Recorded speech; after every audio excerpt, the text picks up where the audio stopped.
School and college की सबसे अनोखी बात यह है कि वहाँ सब आपसे पढ़ने की उम्मीद करते हैं, लेकिन कोई ये नहीं बताता कि कैसे इफ़ेक्टिवली पढ़ना है। बस मान लिया जाता है कि ये आप खुद ही फिगर आउट कर लोगे। नो वंडर इतने सारे स्टूडेंट्स पढ़ाई के मामले में इतना स्ट्रगल करते हैं। वो मेहनत करते हैं, रिवीजन करते हैं, बट एग्ज़ाम आते आते सब भूल जाते हैं। ऐसा इसलिए होता है क्योंकि most of the popular learning techniques जो स्टूडेंट्स एग्ज़ाम टाइम में यूज़ करते हैं वो एक्चुअली सबसे कम इफ़ेक्टिव होते हैं। आज के इस वीडियो में मैं आपको 2 ऐसे स्टडी टेक्निक्स से इंट्रोड्यूस करूंगी जो नंबर 1 हाईली इफ़ेक्टिव है क्योंकि ये साइंटिफिकली प्रूवन है, नंबर 2 इससे आपको इन्फॉर्मेशन लंबे समय तक याद रहेगी, एंड नंबर 3 कि इससे आपके मार्क्स सिग्निफिकेंटली इंप्रूव होंगे। तो पहली टेक्निक है एक्टिव रिकॉल। इसे समझने के लिए लेट्स अंडरस्टैंड दिस। मेरा आपसे एक सिंपल सा सवाल है, क्या आप 100 रुपए के नोट को बिना देखे ड्रॉ कर सकते हो? शायद नहीं। दिस शोज कि सिर्फ रीरीडिंग या रेपिटेशन से चीज़ें याद नहीं होती। मेजॉरिटी स्टूडेंट्स क्या गलती करते हैं? आप क्लासरूम में बैठते हो, इंफॉर्मेशन सुनते हो, फिर घर जाते हो, बुक रीड करते हो, करते रहते हो जब तक कि आपको वो इंफॉर्मेशन याद नहीं हो जाए। ये पैसिव लर्निंग है, यानी आप नॉलेज को बिना किसी एफर्ट के एक्वायर कर रहे हो। यही आपकी सबसे बड़ी गलती है। एक्टिव रिकॉल में आप इंफॉर्मेशन को रीड करने के बाद अपनी अंडरस्टैंडिंग को टेस्ट करते हो, यानी आप उस इंफॉर्मेशन को अपनी मेमोरी से रिकॉल करते हो कि इस पर्टिकुलर पैराग्राफ या टॉपिक से मुझे क्या सीखने को मिला। ये टेक्निक इस प्रिंसिपल पर बेस्ड है कि किसी भी चीज़ को याद करने के लिए आपको अपने ब्रेन को स्टिम्युलेट करना होगा। जब आप खुद से क्वेश्चंस पूछते हो तो आपके ब्रेन को आंसर याद करने के लिए एफर्ट लगाना पड़ता है, जिससे वो स्टिम्युलेट होता है।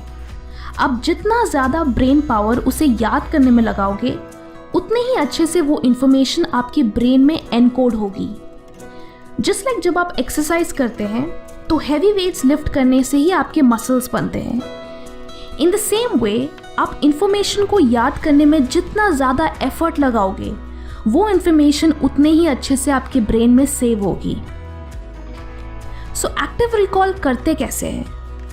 बेसिकली टॉपिक को रीड करने के बाद आप बुक को बंद करके उसी इंफॉर्मेशन को खुद को एक्सप्लेन करने की कोशिश करो। देन बुक से कंफर्म करो कि आपकी अंडरस्टैंडिंग सही है या नहीं, एंड अगर आपने कुछ मिस आउट किया तो दोबारा इस प्रोसेस को रिपीट करो ना। अगर इंफॉर्मेशन बहुत कॉम्प्लिकेटेड हो तो आप बुक की हेल्प के बगैर अपनी मेमोरी से फ्लो चार्ट्स या माइंड मैप्स बनाने की कोशिश करो, जिससे कि आप उस इंफॉर्मेशन को एक पिक्चर फॉर्मेट में याद रख सको। जब आप माइंड मैप्स बनाते हो तो वो एक पजल की तरह बन जाता है, क्योंकि मोस्टली बहुत सारे पॉइंट्स इंटरलिंक्ड होते हैं। तो अगर आप कुछ भी मिस आउट करते हो तो इंटरकनेक्टेड लिंक से आप उसे रिकॉल कर सकते हो। एक और चीज़ जो एक्टिव रिकॉल का बेस्ट ऑप्शन है वो है previous year question papers and mock test papers. You will be surprised कि इससे आपकी मेमोरी की कितनी अच्छी एक्सरसाइज होती है। अब कुछ दिन बाद जब आप उसी टॉपिक को रिवाइज करोगे then you will feel like कि मुझे तो कुछ याद ही नहीं, और आप फिर से बुक को रीड करना चाहोगे। एंड यही मिस्टेक 99% स्टूडेंट्स कमिट करते हैं। सही तरीका ये है कि आप सिर्फ टॉपिक को देखकर उसे रिकॉल करो, खुद से क्वेश्चंस करो, एंड देन मटेरियल रेफर करो कि आपने एग्जैक्टली क्या मिस आउट किया। हर बार इस तरह रिवाइज करने से वो इंफॉर्मेशन ओवर टाइम आपकी शॉर्ट टर्म मेमोरी से लॉन्ग टर्म मेमोरी में ट्रांसफर हो जाएगी। अनदर टेक्निक जो आप एक्टिव रिकॉल के साथ कंबाइन कर सकते हो वो है the spaced repetition technique. Majority students ये प्रॉब्लम फेस करते हैं कि जब भी वो किसी चैप्टर या बुक को कुछ हफ्तों बाद रिवाइज करते हैं तो उन्हें मोस्ट ऑफ द डेटा याद नहीं होता, और फिर लगता है कि पहले से याद करने का क्या फ़ायदा जब एग्ज़ाम तक कुछ याद ही नहीं रहता। डू यू नो ऐसा क्यों होता है?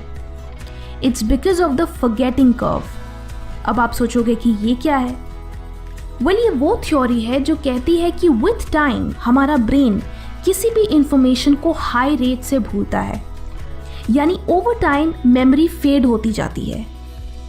इस थ्योरी के मुताबिक जब भी आप किसी टॉपिक को याद करते हो तो उसके 1 घंटे बाद आपको सिर्फ 44% चीज़ें याद रहती है, उसके 1 दिन बाद 33%, 2 दिन बाद 28% और ऐसे ही धीरे धीरे करके 31 डेज के बाद आपको सिर्फ 21% इंफॉर्मेशन ही याद रहती है।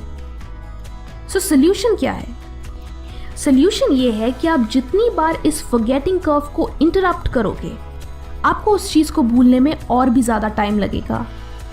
लेट्स से कि आज आपने बायोलॉजी में नर्वस सिस्टम पढ़ा, देन आप इसे कल रिवाइज करो। रिवाइज मतलब एक्टिव रिकॉल करो, नॉट रीरीड। फिर 3 दिन बाद फिर रिवाइज करो, फिर 2 हफ्ते बाद, फिर 1 महीने बाद। इस प्रोसेस में आपको अपने रिविजन्स के बीच का गैप धीरे धीरे बढ़ाना है, इसीलिए इसे स्पेस्ड रेपिटेशन कहते हैं। आइडिया ये है कि आप जितनी बार उसे एक्टिवली रिकॉल करोगे और उसे जितना स्पेस्ड आउट रखोगे आप उसे उतने ज़्यादा दिनों के लिए याद रखोगे। स्पेस्ड रेपिटेशन का पर्पस ये है कि आप गैप के वजह से उस इंफॉर्मेशन को भूल जाएं, जिससे उस डेटा को रिकॉल करने के लिए आपको ज़्यादा से ज़्यादा ब्रेन पावर यूज़ करनी पड़े। एंड सो इस एक्सरसाइज से वो इंफॉर्मेशन आपके दिमाग में अच्छे से कंसोलिडेट होती है। अगर आप competitive exams like UPSC, medical या सीए एक्सेट्रा के लिए तैयारी कर रहे हैं देन ये टेक्निक्स आपको अपने स्टडी मटेरियल को लॉन्ग टर्म के लिए याद रखने में हेल्प करेगी। कमेंट करके बताएं कि आप इनमें से किस स्टडी टेक्निक को सबसे ज़्यादा यूज़ करते हो। वीडियो अच्छी लगी तो लाइक करें एंड बहुत अच्छी लगी तो शेयर भी करें। Thank you and stay focused.